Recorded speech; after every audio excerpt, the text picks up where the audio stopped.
progressive rock legends Emerson, Lake and Palmer did the unthinkable by recording a classical music suite live and turning it into a rock album. Critics were ready to tear them apart. Fans didn't know what to expect. So why did they take this massive leap? Let's find out why. Now, ELP risked it all on pictures at an exhibition and changed music history. In the early 1970s, progressive rock was gaining traction, but it was still considered quite a niche genre. Bands like Yes, Genesis and King Crimson were starting to push the boundaries by blending rock with other influences, particularly classical music. However, no one had done it quite like ELP. They were known for their technical prowess, and each member brought something unique to the table. Keith Emerson was a classically trained keyboardist. Greg Lake had a strong background in rock and acoustic music, with Carl Palmer a powerhouse drummer. He could play literally anything from jazz to classical rhythms. Now, whilst blending classical music with rock wasn't entirely new, most bands were doing it in a more subtle way by drawing inspiration or by borrowing techniques. But ELP, however, decided to take things to another level with pictures at an exhibition, which was a direct adaptation of the classical composition by Russian composer Modest Mussorgsky. This was bold because they weren't just borrowing elements. They were making the classical work the centre of their album and reworking it for a rock trio. Now, if it had gone wrong, they would have alienated their rock fans, classical music purists and critics all at once. So why did ELP choose this piece? Modest Mussorgsky's Pictures at an Exhibition was originally composed for solo piano in 1874. It's a 10-piece suite in 10 movements, each representing a painting or a drawing by artist Victor Hartmann. The piece was well known in classical circles, but hadn't yet reached a wider audience outside of that world. Now, Keith Emerson was particularly drawn to Mussorgsky's work, seeing it potentially to merge its grand, dramatic themes with the energy of rock music.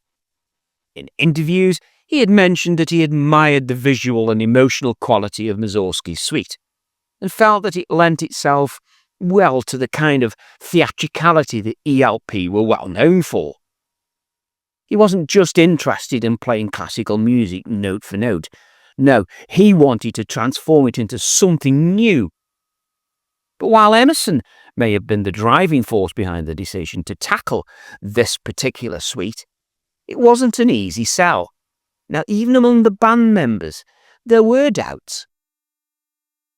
Also, would audiences accept a classical suite as a rock album? And could they successfully translate the composer's intricate piano work into a 3-piece band format?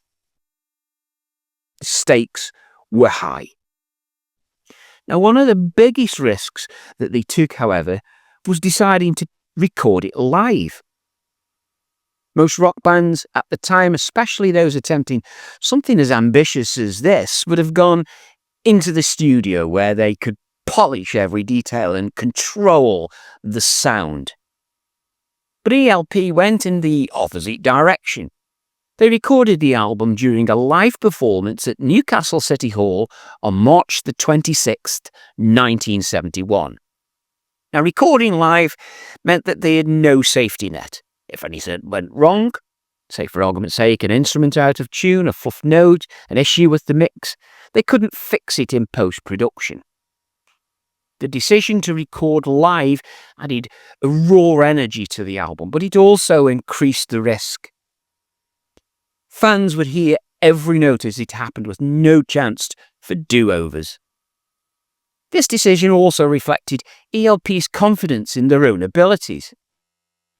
They wanted the album to capture the energy of their live performances, which were known for their technical brilliance and theatricality.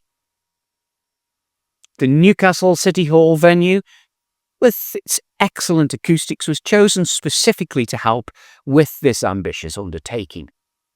Let's break down the structure of the album itself, shall we? It opens with Promenade, one of the most recognisable themes from Mussorgsky's original suite. In ELP's version, Emerson plays it on a massive pipe organ. The organ gives the piece a grand, church-like sound, but there's something immediately different about the way it's presented. Now, this isn't a faithful classical rendition. It's been infused with the intensity of rock. It reappears multiple times throughout the album, serving as a recurring theme that links the movements together, much like in Mussorgsky's original suite. But the rest of the album is where ELP take more liberties. The Gnome is the first major departure from the classical form, for example. The distorted fuzz bass and the Moog synthesizer gave it a modern, almost unsettling feel. It's heavier, more aggressive, and shows that ELP weren't just playing a classical piece. They were transforming it. Emerson's Moog work here was groundbreaking for the time. The synthesizer was still relatively new in rock music, and he was one of the first musicians to use it in such a prominent and experimental way. Now, one of the most striking moments on the album is in the track The Sage, which wasn't in Mussorgsky's original suite at all. This is a completely new composition by Greg Lake, and it gives the album a moment of quiet reflection. Lake's acoustic guitar playing is soft and measured, and his vocals are almost meditative. It provides a break from the intensity of the rest of the album and shows that ELP weren't just interested in bombast. Oh no, they were capable of more introspective moments as well. The Old Castle, for example, is another example of how ELP adapted Mussorgsky's themes. While the composer's original piano version evokes a sense of ancient grandeur, the band's version is eerie, with the use of the Moog synthesizer giving it a futuristic, almost otherworldly sound. This track highlights one of the key features of the album.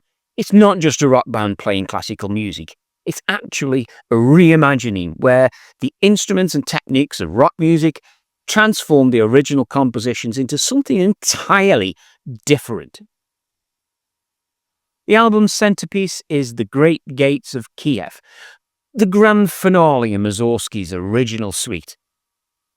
ELP's version starts much like that classical version with a strong, majestic organ melody.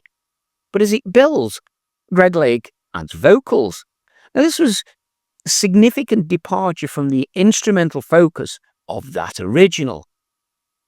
His lyrics about peace and freedom resonating with the political and social climate of the early 1970s, giving a contemporary relevance that Mussorgsky's version, written in the 19th century, just simply didn't have. Now, when Pictures at an Exhibition was released in November 1971, the reaction was polarised. Some critics hailed it as bold, genre-defying, and what a magnificent experience. They admired ELP's technical skill and Emerson's use of the synthesizer. Others, however, weren't impressed. Some felt that the fusion of classical music and rock was too forced, that it didn't fully succeed in blending these two genres seamlessly. Classical purists in particular took issues with what they saw a mangling of Mussorgsky's work. They felt that the band's version stripped away the elegance of the original and replaced it with unnecessary bombast. On the other side, though, some rock fans found the album too dense and complex, lacking the immediacy of the standard rock and roll. But despite these mixed reviews, Pictures at an Exhibition was a commercial success. It reached number 3 on the UK albums charts and a respectable number 10 on the US Billboard 200. Now, for a live album based on a classical suite, This level of success was unexpected and showed that there was an appetite for more ambitious experimental music in the early 1970s. This album wasn't just a commercial gamble, it's also a cultural one. By fusing classical music with rock, ELP helped pave the way for future experiments in progressive rock. This album demonstrated that rock music could be more than just 3-minute songs about love and rebellion.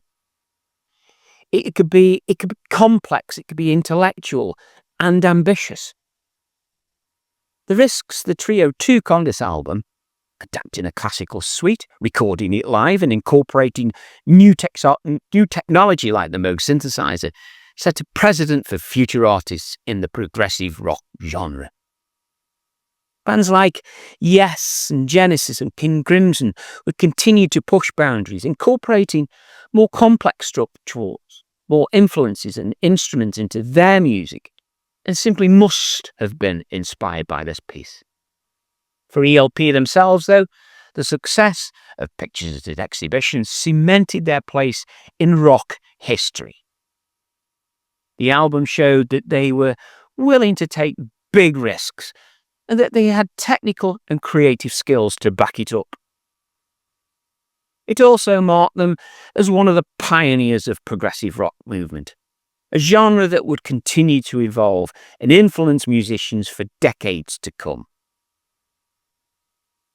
So, the question still remains as to why ELP risked it all on Pictures at an Exhibition. Well, because they simply believed in pushing the boundaries of what rock music could be. It's as simple as that. They didn't want to play it safe or stick to the formulas that had worked for other bands. They took the ultimate gamble that could have backfired, but it didn't. Instead, they created one of the most important albums in progressive rock history, one that continues to inspire musicians today. Leave me your thoughts about the album in the comments section below, as I'm keen to read through your sentiments and ideas of what you have on the album. Now, another album that was released in the 80s by Jethro Tull also faced similar attention. It's one that I know will be interest to you all. Now, if for any reason it's not there, that means I haven't posted it yet, so ensure that you are subscribed to the channel and have the notification bell ticked so you will get an alert as soon as it's been released. Until then, thanks for watching this one, and I'll see you all next time. Bye for now.